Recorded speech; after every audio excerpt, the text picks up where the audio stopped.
right, Barakatah Yahweh, Barakatah Yahushai, Barakatah Yahweh, Barakatah Yahushai, Barakatah Yahweh, Barakatah Yahushai, Bahasham, Chakodash. I want to give double honors to our elder apostles and elder bishops of Great Millstone well. Peace and blessings, health and wellness to the house of David the elect. The high spirit we in Judah, the GMS Mississippi Camp, also under the page GMS Earth Rule Legacy 144.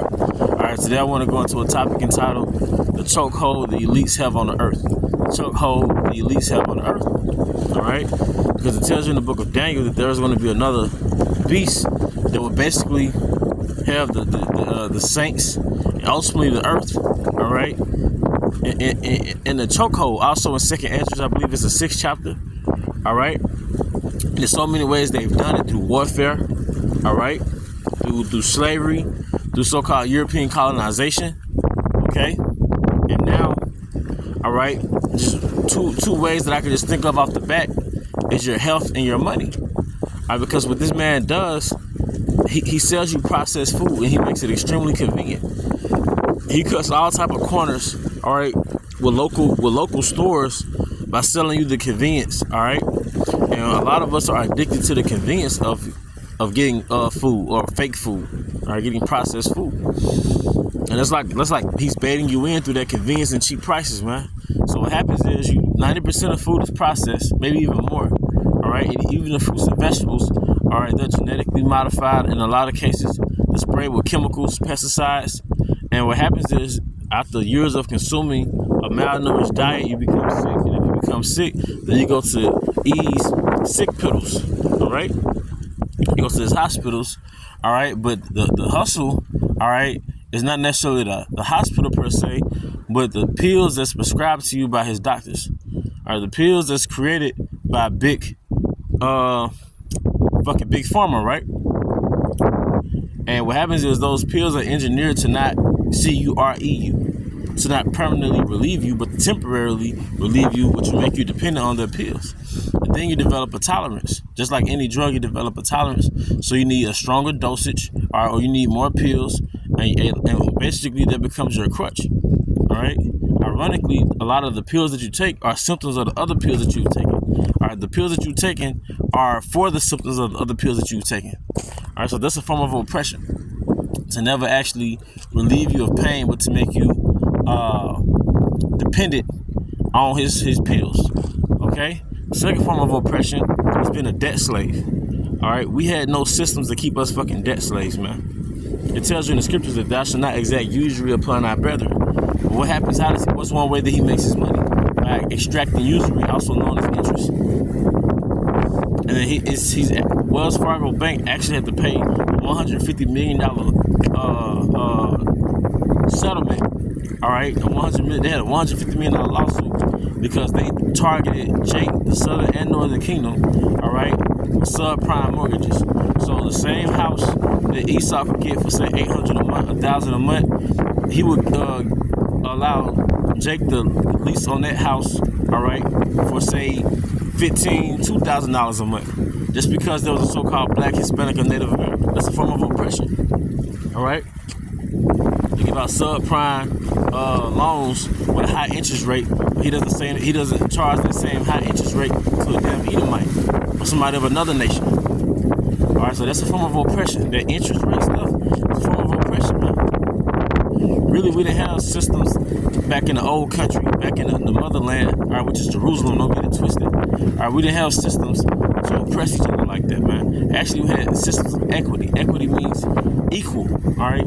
We had systems where everybody eventually came out eating, man. And we had systems that passed down estates. And if you didn't have a estate that you inherited, all right, you would work for that in the form of indentured servitude. And this is something that was adopted in the United States, the so-called United States. Back in slavery, it's called indentured servants, because you have Edomites, you have Israelite foreigners who work as indentured servants. They showed you that in the movie. I want to say 12 Years a Slave, where they had to build a house. It could have been another movie, but it was basically like an Irishman working as an indentured servant. And what happens is you work for 7 years and you accumulate your wealth. Then once you come out of that indentured servitude, you have your own estate, your starter kit estate, right? You might have a couple acres. You might have enough to build a house, all right? You might get a couple oxen, a couple sheep, things to keep your thing going. Man, what happens is you come of age, all right? You come of age, and you die. You go back to the Most High, all right? You go back to the Most High. You go back to the Most High. So like I had to check on my dog. She gets sneaky. I got her in the car, and she gets sneaky when I'm not around. It's like a little child, all right? But you come of age and you pass down that estate to your offspring. Now, according to the scriptures, if you had Israelites who were indentured servants and things of that nature, after their indentured servitude, they would come up. After their indentured servitude, they'll come out with substance. All right, but if there was a foreigner, a heathen, all right, of another nation, then your servants, which are really slaves, your slaves, because they're property, all right, they would get passed down to your offspring because they're a part of your estate. Your estate consisted of your house, your farm animals, which are service animals, all right, the produce that came from your land, all that was a part of your estate, and your offspring, all right, inherited that estate, man. But your offspring also inherited people. See, at least they inherit people, man. They at least own people. That's why we have a social security. That's why we have a birth certificate, man. That's our little branding on our ear, like a cow, man. Okay? And then we stay indebted to this man through the banking system. As it says in the scriptures, the borrower is a slave to the lender. Now you have a bank called Lending Tree. Their hustle is lending. Going back to Deuteronomy 28 chapter. All right, going back to Deuteronomy 28 chapter, that the stranger that is within thee will get above thee very high. He shall lend to thee, but thou shalt not lend to him, because the person who can lend to somebody, that's the person who's in the position of power, and that's the person who could really hold you to your debt. And banking is actually in the scriptures. All right, I said the word guarantee in the last video, but really a surety. Like, it talks about being not being a surety, or being a surety for that friend, which is really a cosigner. All right, it goes into pledges. We bank between each other without a third party being involved. All right, but we also had banks, because a lot of those parables in Matthew, all right, they went into actual banks. The word banks goes back to bench, and the bench or a table is where the money will be held, and the exchange will go between two different parties. All right, but back in the old country, all right, you had banking between two parties. We dealt with a lot of trade, and the way you can understand that, the way you know it happened, because in Sirach it has rules for exchange. It has rules for enterprises between two Israelite men or two parties. For example, let reason go before every enterprise and counsel before every action. What's an enterprise? It's like a business venture, man. All right, but before you make this business venture that might involve you know, putting up money or spending money, you want to consult a consultant or a counselor. All right, a brother that's more seasoned in this particular field. What's another one? Do nothing without advice. It talks about doing business with a merchant. Like, these things happen in the ancient world because we had a lot of trade going on.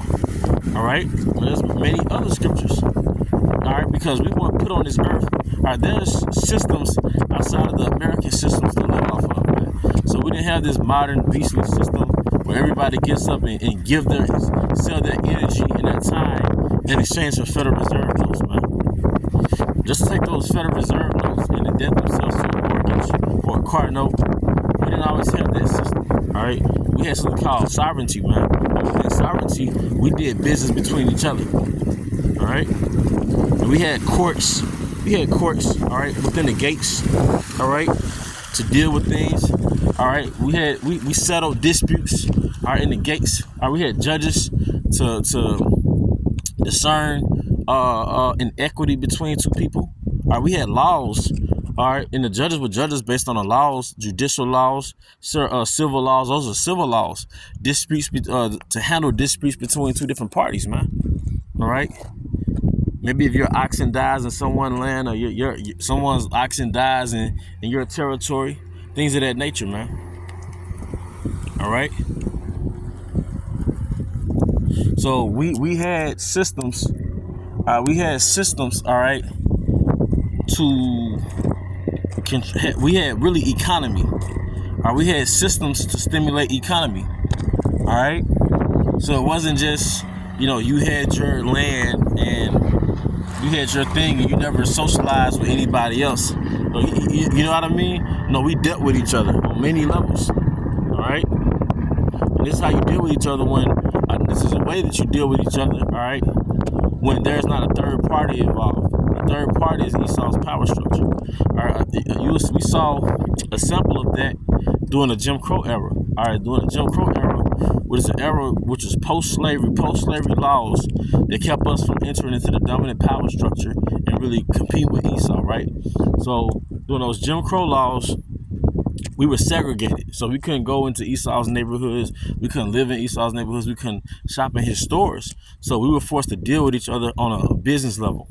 And what happened was we started to build. That's right, we started to build, man. And what happened, we did business with each other. You'll start a carpentry store, you'll start a barbershop, you'll start a law firm, and all your clients were Drake's. All right, because Esau won't really come on our side of town. We definitely won't come on his side of town because of segregation laws. Our segregation means separation. All right. So we were forced to deal with each other. And what happened was, in a lot of cases, our systems were more efficient than Esau's systems within his own power structure. So eventually Esau, all right, infiltrated those systems or straight destroyed it, like in Tulsa, Oklahoma, all right, because he was a murderer. All right. But showing you that Israel is more sufficient and efficient and proficient than the other nations. All right, Jacob is more proficient than the other nations, man. All right, we're forced to deal with each other, and I'm saying this to say we don't need motherfucking Esau. Now we're under captivity, and part of our captivity, part of the punishment, part of the curse or the punishment is that we had to go through Esau to have existence. But we're so institutionalized in that structure that we don't know how to live outside of that. And I heard someone say that, like Jake in West Africa, they look at us like, damn, y'all slaves to the government. They look at us like we're slaves to the government because we only know how to live through the government. All right, we don't know how to deal with each other when it comes to exchange. All right. You see, we had our own, like I said, we had our own banking systems. All right, we had laws on banking. Thou shalt not use thy neighbor's clothes as a pledge. All right, because that's his livelihood, that's his life. It tells you in Sirach that if you build a house with another man's money, basically you setting up a graveyard for yourself, right? So we had systems of exchange. All right, we had marketplaces, man. A marketplace back in the old country, back in the motherland, that was the metropolitan area. That's a centerpiece. That's the heartbeat of that particular city. The marketplace is the heartbeat, the pulse, all right, of that particular country or that particular city, because this is where economy, this is the centerpiece, the center of economy. This is where food was bought. This is where animals were bought. This is probably, I believe, this is where slaves were bought, according to the scriptures. Because you sold slaves or bought slaves in the marketplace. It happened in America. All right, we were bought in the marketplaces in America, man. Those auction blocks, a lot of those auction blocks were in the marketplace. You see it in Goodbye for Tom. You can buy you can buy you a harlot, all right. You can buy you child slaves, all right.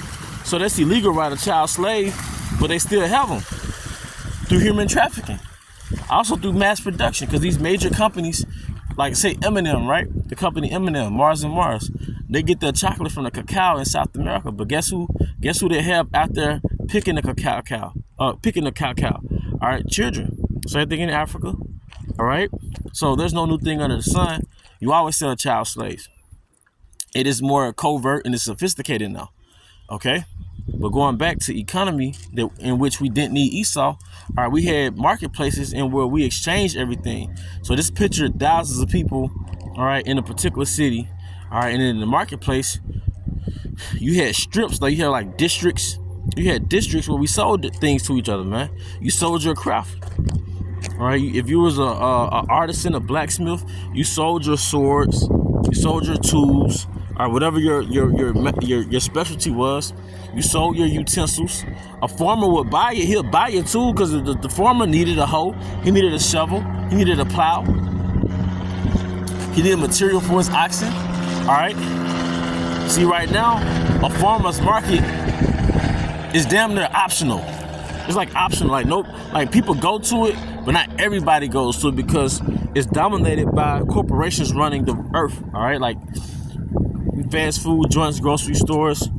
You have to understand, grocery stores didn't come into existence till like 1800s, late 1800s. And the first grocery store was like Piggly Wiggly, man. You could Wikipedia that, all right? Late 1800s, maybe early 1900s, one of those. But before then, it was farmers markets, man. All farmers had their specialty crop, man. All right, that they would sell. All right, but also, like I said, the centerpiece of a particular country.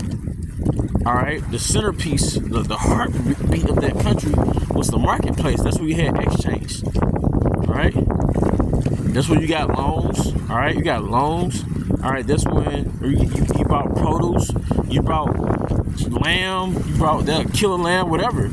You got it all from the marketplace. You wanted to buy liquor. It tells you in the scriptures that you give a tent to the Most High, but after you give a tent. You give a tent to the Most High, you can do what you want to do. Buy your liquor, whatever your soul desire. But where you get it from? You get it from the marketplace. So all this took place. So we had economy preceding Esau's rulership. Esau based his rulership, and he based his systems of other nations' systems of economy. All right? We don't need him. He needed us. He was civilized, man. All right, so the marketplace, that wasn't something that, it wasn't like supplementary, something that was just complementary to a city. No, it was essential to a city. So, in the kingdom, we're going to have things similar to that, all right? It was essential in the city, man. All right?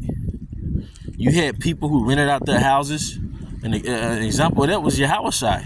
The birth of Yahushua. There was, they couldn't find a place to stay. That's why he ended up sleeping in a manger. So people rented out houses, all right, to travelers. All right, now what do you have? Airbnbs. No new thing under the sun, am I correct? Okay. So we had systems put in place to stimulate economy. And when we did it here, because through Jim Crow, like I said, we had segregation, so we couldn't compete and participate in Esau's economy that we actually built for him through slavery. Yeah, by the abolition of slavery, all they did was cash out on their sharecrop money. They cashed out off their slave money and built their cities. Yeah, they built Memphis, they built Jackson, they built Atlanta, they built New York. That was all slave money or industrial revolution money. All right, and they built these cities. How do we go from agricultural plantations to these big cities? They cashed out after slavery. But then when they cashed out after slavery, they had laws put in place that we couldn't participate in the economy within the cities. So we had our own. But when we had our own, we built our own, and we had our own economy, and we dealt with each other. And we dealt with each other back in the old country called Jerusalem, man. Okay? So now he has it to where he deals with us as though we're the heathen and he's the Israelites. So he charges interest on us. All right? He keeps us slaves till we die. There's something called debt. See, if you're in Israel and you were a foreigner of another nation, you could be a slave till you die. You would be a slave till you die. All right? Because how you dealt with your brother is not how you deal with a foreigner. But they flip it and say, well, we're going to make these heathen slaves till they die through our debt systems. All right?